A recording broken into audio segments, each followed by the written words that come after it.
Seja bem-vindos ao canal Li um Livro. Por favor, se inscreva no canal para que eu leia livros para você. Curta os vídeos. Não esqueça de deixar seu comentário, ele é sempre bem-vindo. Boa leitura. Capítulo 9.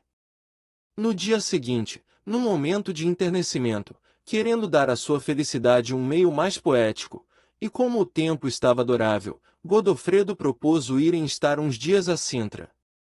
E aí foi uma lua de mel.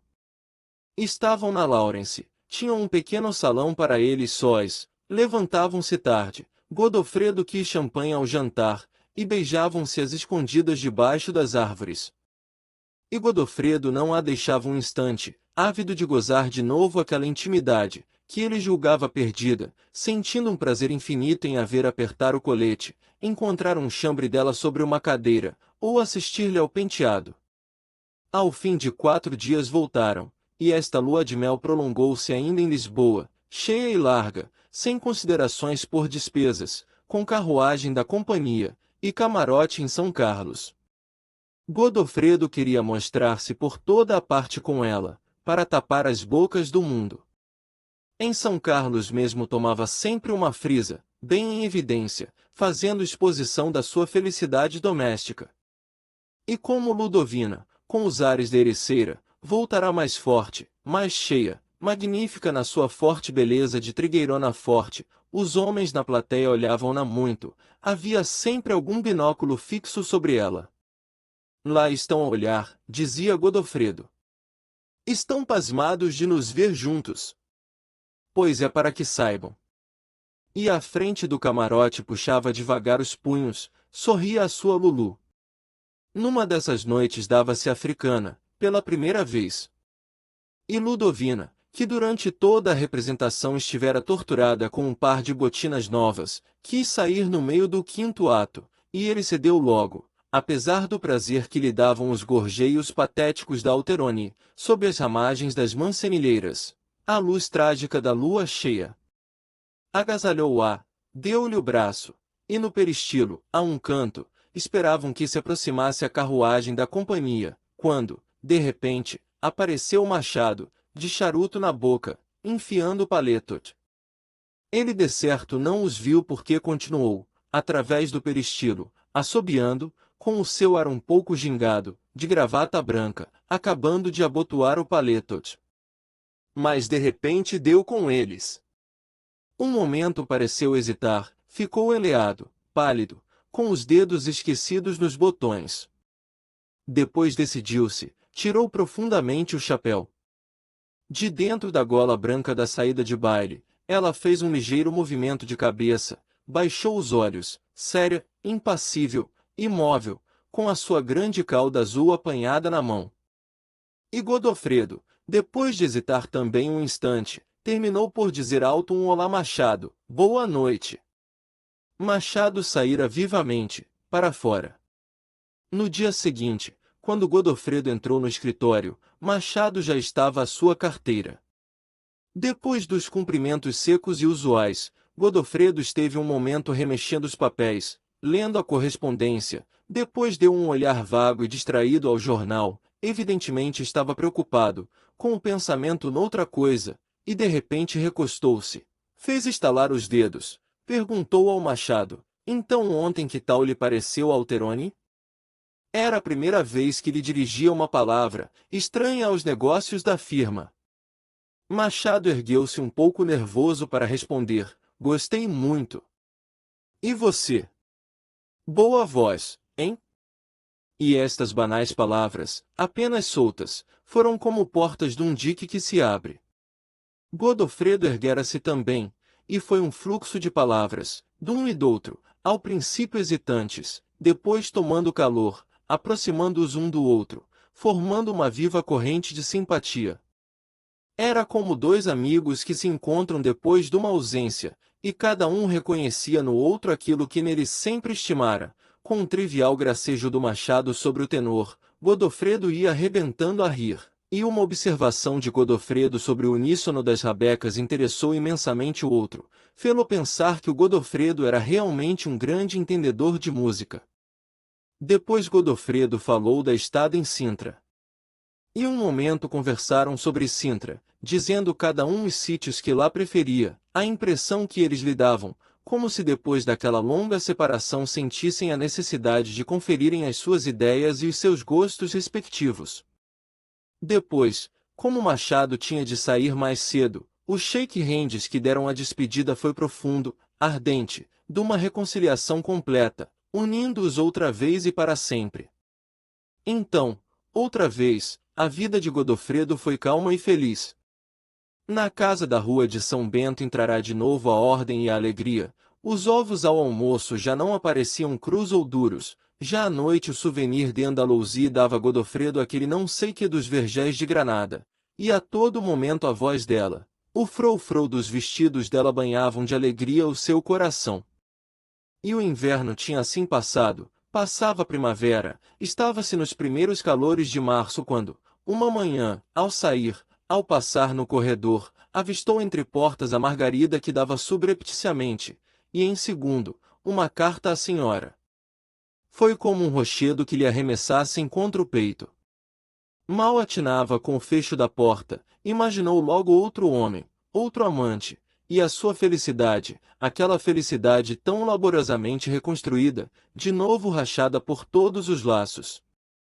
Sentiu um terror, como se visse vítima de um fado terrível e bestial, da fatal incontinência da fêmea. Pensou que seria outra vez o Machado, e passou-lhe nos olhos uma onda de sangue. Pensou que desta vez não haveria nem conferências, nem consultas, nem testemunhas, mas que entraria no escritório, e lhe meteria a queima-roupa uma bala no coração. E sentiu-se tão agitado que não supôs poder tolerar o aspecto do Machado, não foi ao escritório, vagueou pela baixa, tendo sempre diante dos olhos a mão da criada, o papelinho branco, o ar embaraçado da Ludovina. Entrou em casa, sombrio e taciturno.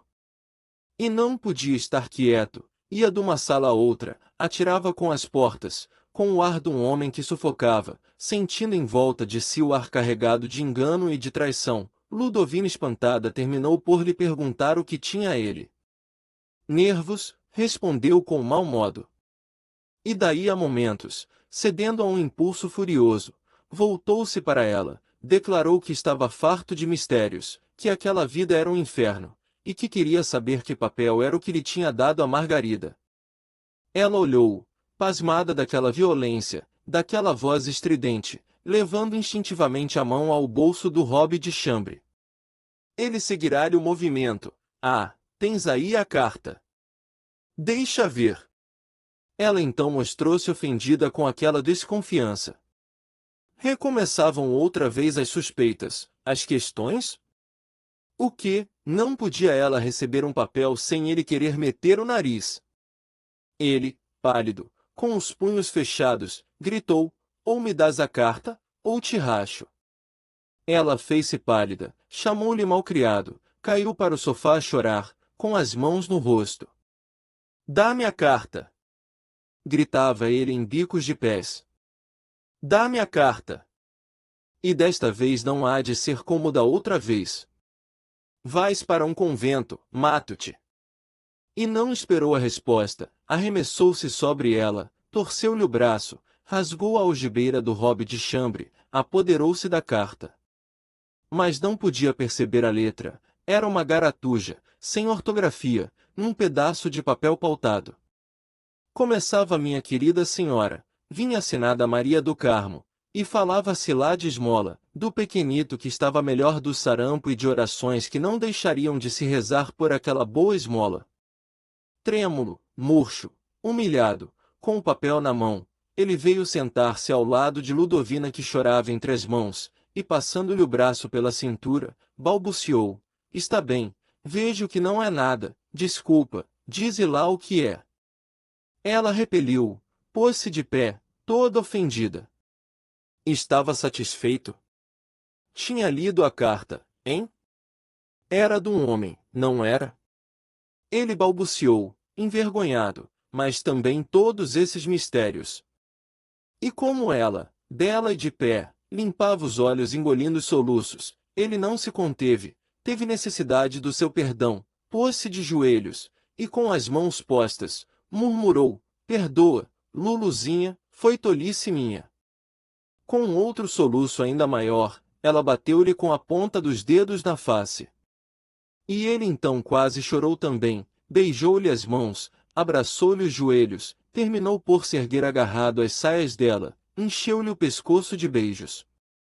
E ainda na comoção dos dois, entre abraços, ela contou-lhe a história das esmolas secretas que fazia uma pobre rapariga que conhecera na Ericeira, que um patife seduzira e abandonara com 2 filhos, um ainda de mama, mas para que fizeste mistério, meu amor?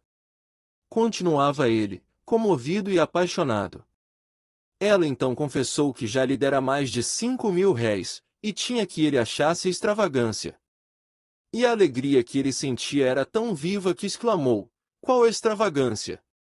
Dá-lhe outros 5. É por minha intenção, tudo terminou num beijo.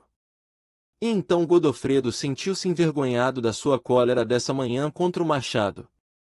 Lá pensara outra vez em matar o machado. E agora sentia a necessidade de o rever, apertar-lhe profundamente a mão, sentindo nesse instante por ele uma amizade maior, não sei que reconhecimento vago que o enternecia. Mas no outro dia, quando entrou no escritório, não se conteve, sem motivo abraçou pela conta o machado. E o outro correspondeu ao abraço, sem estranhar esta efusão, mas com um modo, um ar de enternecimento, um abandono triste que surpreendeu Alves, e a sua surpresa foi maior quando viu que Machado tinha os olhos vermelhos, como se tivesse chorado. É minha mãe que está muito mal, disse o Machado, respondendo à interrogação do seu sócio. E Alves, com a sua alegria cortada por aquela dor, só pôde murmurar: diabo! Era o diabo, era. E o médico não dava esperança.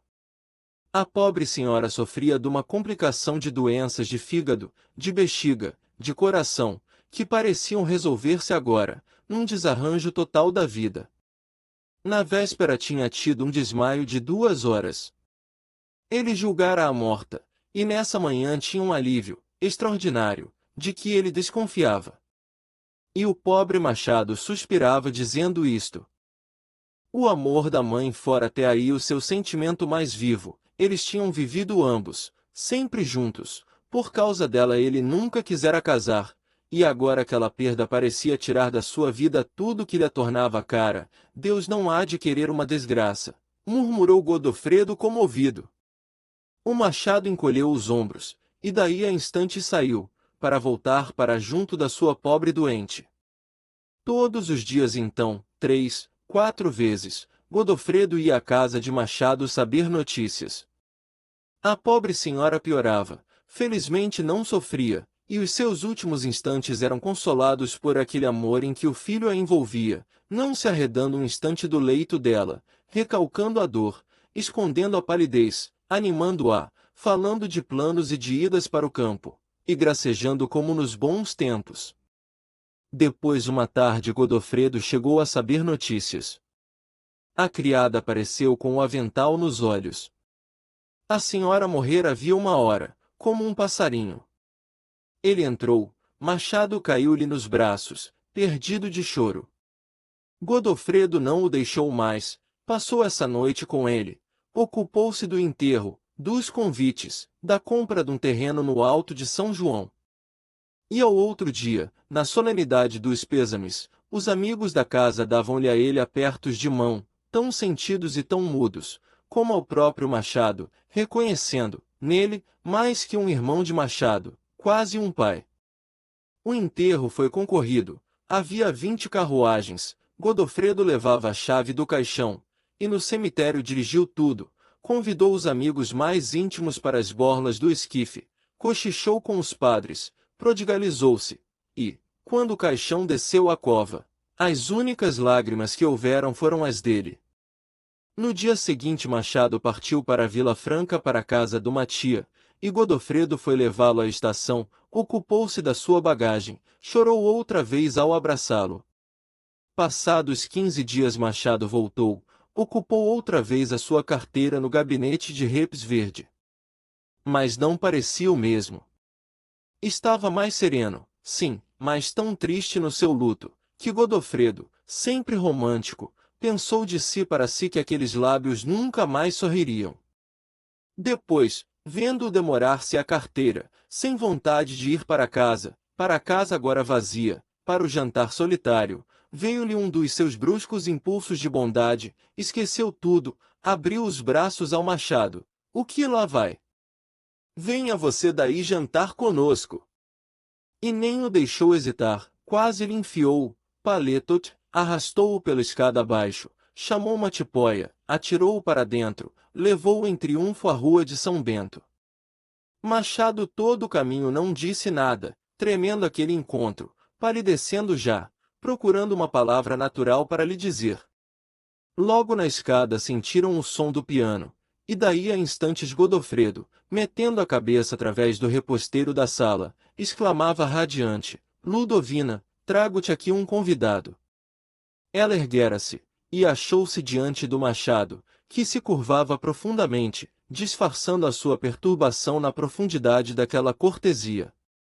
Ela fizera-se escarlate, mas a sua voz foi clara e firme, quando lhe estendeu a mão, dizendo, Como está, senhor Machado?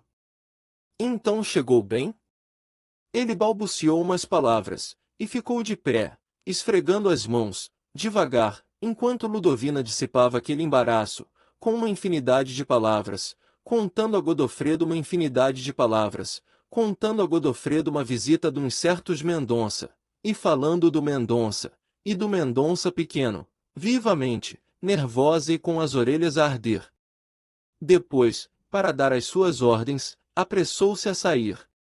Quando ficaram sós, Godofredo teve esta palavra profunda, isto, quando há boa educação, tudo se vem a acabar bem.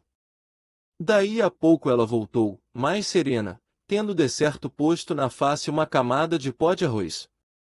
Machado sentara-se no famoso sofá amarelo, e quis se erguer, dar-lhe esse lugar. Mas ela não consentiu, sentou-se ao lado, na poltrona amarela, e, como se quisesse emendar um esquecimento, apressou-se a dizer de um fôlego, como um recado, eu senti muito a perda que o senhor Machado. Ele curvava-se, murmurando uma palavra. E Godofredo acudiu, exclamando, nisso não se fala agora. Devem-se aceitar os decretos de Deus, acabou-se. Mas uma senhora passará sobre a face comovida de Machado, e um bafo morno de tristeza pesou na sala. E foi esta tristeza que, subitamente, os pôs à vontade. Era como se o Machado, com aquele luto pesado, aquela saudade da mãe, aquele túmulo ainda recente, não fosse o mesmo que ali bebera copos de vinho do Porto, com ela nos braços, sobre o sofá amarelo, mas um outro Machado, um rapaz grave, com uma dor que era necessário consolar, envelhecido, e para sempre incompatível com coisas de amor. Ela achava-o mudado, e olhando não se recordava de como ele era noutros tempos, ele também a achava tão estranha, como se fosse a primeira vez que viesse àquela casa. O marido esquecia, eles esqueciam ambos também. E terminaram por se olhar, falar, naturalmente, sem embaraço, ela dizendo Senhor Machado, ele respondendo Vossa Excelência frios, tendo para sempre acabado de estremecer um defronte do outro, como dois carvões apagados. E o jantar foi tranquilo, calmo, íntimo, quase alegre. Então a vida continuou, desenrolando-se, banal e corredia como ela é. O luto de Machado acabou, ele voltou aos teatros, teve outras vezes raparigas espanholas e namorou senhoras. Depois o neto morreu, de repente, de apoplexia, dentro de um unibus, e a Terezinha veio viver com a irmã. Ao fim de 2 anos Machado casou, com uma menina Cantanhede, por quem ele concebera uma paixão absurda, frenética, que não podia esperar, o fez concluir namoro, enxoval, licenças e casamento, tudo dentro de um mês. Houve um baile. Ludovina apareceu com uma bela toilette, mas dançou pouco, porque houvera um engano nos sapatos, e os que tinha nos pés torturavam na ponto que esteve para desmaiar. Depois ao fim de 1 ano a pobre Cantanhede morreu de parto, E outra vez Machado soluçou perdido de choro nos braços de Godofredo. Outra vez Godofredo recebeu a chave do caixão, deu apertos de mão profundos e mudos, na noite de pêsames. Mas desta vez Ludovina ajudava-o, Ludovina chorando também, porque ela e a pobre Cantanhede eram íntimas, não se deixavam, passavam o seu dia a beijar-se. E a dor de Ludovina foi tão grande quase como a do Machado. Depois a vida continuou banal e corredia como ela é. Ao fim de 2 anos Machado tinha por amante uma atriz do ginásio. E por esse tempo houve em casa do Alves um desgosto, o casamento de Teresa, feito contra a vontade da irmã e do cunhado, com um empregado da alfândega, um imbecil, um tacanho, sem vintém, sem cabeça, que seduzira a menina por ser louro como uma espiga. E foi necessário casá-la porque se definhava, ameaçava de se deitar da janela abaixo, e havia outras desconfianças. Foi necessário casá-la. E os meses passaram, depois os anos. A firma Alves e Companhia crescia, enriquecia. O escritório, agora mais largo, mais rico, com 6 caixeiros, era a esquina da Rua da Prata. Godofredo estava mais calvo, Ludovina engordara, tinham carruagem, e no verão iam para Sintra. Depois Machado casou outra vez, com uma viúva, casamento inexplicável porque nem era bonita, nem rica, tinha apenas uns olhos extraordinários, muito negros, muito pestanudos, muito quebrados, a expirar de langor. Foi um casamento a capucha, e os noivos partiram para Paris. Voltaram, vieram viver para o pé dos Alves, que agora tinham mudado para um palacete a Buenos Aires. E uma outra grande amizade nasceu logo entre a Ludovina e a senhora dos olhos langorosos. Bem depressa Ludovina se tornou a escrava desta curiosa criatura que escravizava também o marido, tinha uma influência absoluta em Godofredo, dominava tudo em redor de si, criados, relações, fornecedores, sem nenhum esforço, sem qualidade nenhuma superior, só com a sua figurinha roliça e os seus olhos pestanudos que expiravam de langor. Agora as duas famílias vivem junto uma da outra, e ao lado uma da outra vão envelhecendo. No dia dos anos de Ludovina há sempre um grande baile, e, sempre inseparável deste dia, vem à memória de Alves aquele outro dia de anos, em que ele entrou em casa, e viu no sofá amarelo. Mas há quanto tempo isso vai? E esta lembrança agora só faz sorrir. E falo também pensar, porque este fato permanece como o grande acontecimento da sua vida e dele extrai geralmente a sua filosofia e as suas reflexões usuais. Como ele diz muitas vezes ao Machado, que coisas prudente é a prudência. Se naquele dia do sofá amarelo ele se tivesse abandonado ao seu furor, ou se tivesse persistido depois em ideias de vingança e rancor, qual teria sido a sua vida? Estaria agora ainda separado de sua mulher, teria quebrado a sua amizade íntima e comercial com o seu sócio, a sua firma não teria prosperado, nem a sua fortuna aumentado, e o seu interior teria sido de um solteirão azedado, dependente de criadas, maculado talvez pela libertinagem. Nesses longos 20 anos que tinham passado, quantas coisas belas teria perdido, quantos regalos domésticos, quantos confortos, quantos doces serões de família, quantas satisfações da amizade, quantos longos dias de paz e de honra. A estas horas estaria velho, azedado, com a vida estragada, a saúde arruinada, e aquela vergonha do seu passado queimando sempre. E assim, que diferença! Tinha estendido os braços à esposa culpada, ao amigo desleal, e, com este simples abraço, tornará para sempre a sua esposa um modelo, o seu amigo um coração irmão e fiel. E agora ali estavam todos juntos, lado a lado, honrados, serenos, ricos, felizes, envelhecendo de camaradagem no meio da riqueza e da paz. Às vezes, pensando nisto, Alves não pode deixar de sorrir de satisfação. Bate então no ombro do seu amigo, lembra-lhe o passado, diz-lhe, e nós que estivemos para nos bater, Machado. A gente em novo sempre é muito imprudente. E por causa de uma tolice, amigo Machado.